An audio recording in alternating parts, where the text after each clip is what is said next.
First tonight, a major development in a decades-old double murder case. Jeff Titus, a former Marine, has been in prison for 18 years in the cold-blooded killings of 2 hunters in Kalamazoo County, despite what the original detectives called his airtight alibi.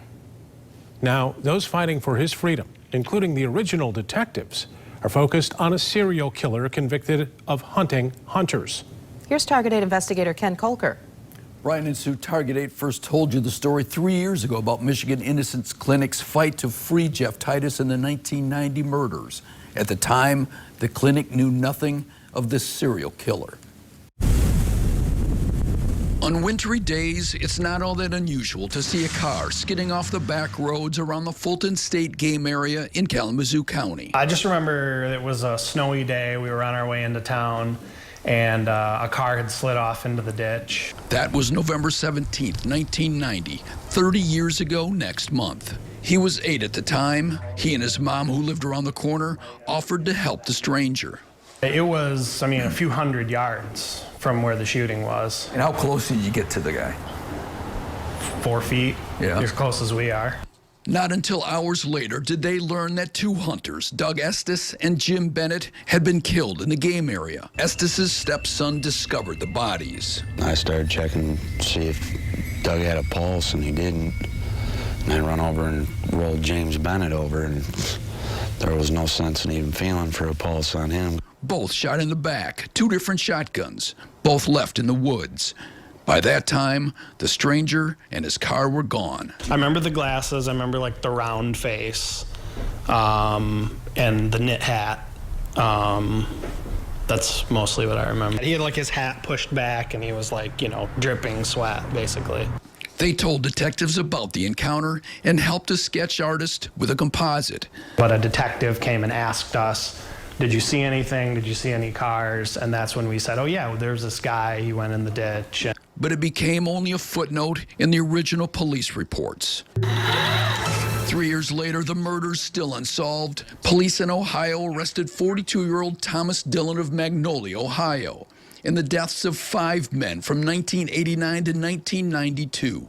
2 hunters, 2 fishermen, and a jogger. All over east and central Ohio, all shot at random with high-powered rifles. On weekends, like to go out to hunting areas and fishing areas in Ohio and kill people. Police in Ohio quickly reached out to Kalamazoo County detectives. And said, we've got this guy, he's been killing hunters, and he may have been involved in this double homicide in your county. The boy and his mom drove to Coshocton County, Ohio in February 1993, less than 3 years after the double murder, to see if they could recognize the man in the ditched car. I just remember that there was a police lineup, there was a room and a bunch of people, and we went in and they said, who was the guy that you saw? And I remember that we both picked the same guy. Thomas Dillon, a positive ID. And this is Thomas Dillon. Okay. Yeah, I can see the resemblance there. Yeah. David Moran, the director of the Michigan Innocence Clinic, is also struck by the resemblance. And that man in the sketch looks exactly like Thomas Dillon. What Moran is baffled by is why Kalamazoo County detectives did not pursue this lead. One of the original detectives, Bruce Wiersema, didn't want to go on camera, but says that Dillon refused to talk to him back then. And he also recalled that this serial killer had an alibi. He had been deer hunting that day at a private hunting grounds in Ravenna, Ohio, 285 miles away. Instead, the original detectives pursued other leads, and they ruled out Jeff Titus, who owned land next to where the 2 hunters had died. They say that alibi witnesses told them that Titus, who had no criminal record, had been hunting that afternoon 27 miles away. The murders remained unsolved until a decade later when new cold case detectives took over and focused on Titus. Without the 2 alibi witnesses who were elderly and had dementia, Titus was convicted of 2 counts of first-degree murder in 2002. And what is your verdict in count 1? Guilty. His defense attorney never called the original detectives as witnesses. He got life without parole, but maintains his innocence. I was shocked. I was surprised. The man, who was 8 years old when he and his mom saw that car in the ditch, lived around the corner from Titus. Every encounter I ever had with him was positive. He was, yeah, good guy. He'd come plow our driveway occasionally. And The two original detectives asked the Michigan Innocence Clinic to help clear Titus.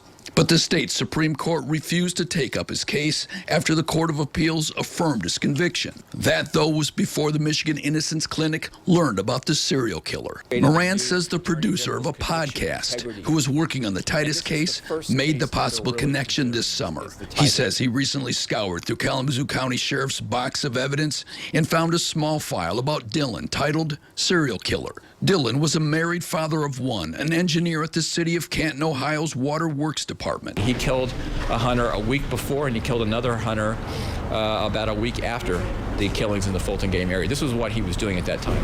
He says Dylan also was suspected of killings in Pennsylvania and Indiana. Moran says records raise questions about Dylan's alibi in the Fulton State Game area murders. It's about a 5.5-hour drive from Ravenna, Ohio, where Dylan had been hunting that day, to the Fulton State Game area. Moran says he left the Ravenna area before noon. The two hunters in Kalamazoo County were killed between 4:30 and 5:30 in the afternoon. So he actually had plenty of time to make the drive, make it to the Fulton Game area in time to go and kill those two hunters. Why would he go there? Right, well, that was his MO, is that we know that he drove all over Ohio to commit these killings. He had studied the works of serial killer Ted Bundy, who taught that you should commit your crimes in different jurisdictions, so it would be hard for the authorities to piece them together. Retired Detective Royce Ballett, who worked the case until 1993, says he only recently learned about the serial killer. He says he did not know that the mom and her son had gone to Ohio for a lineup and that they had picked out Thomas Dillon. And you weren't aware of that? Nope. So, do you think somebody dropped the ball? Oh, yeah, big time. What should have happened is that you keep an eye on that, and when you find out that he's been convicted of 5 homicides and sent to prison, the least you could do is drive down to Ohio and say, okay, Tom. Confessions come easier with nothing to lose. Dillon died in prison in 2011.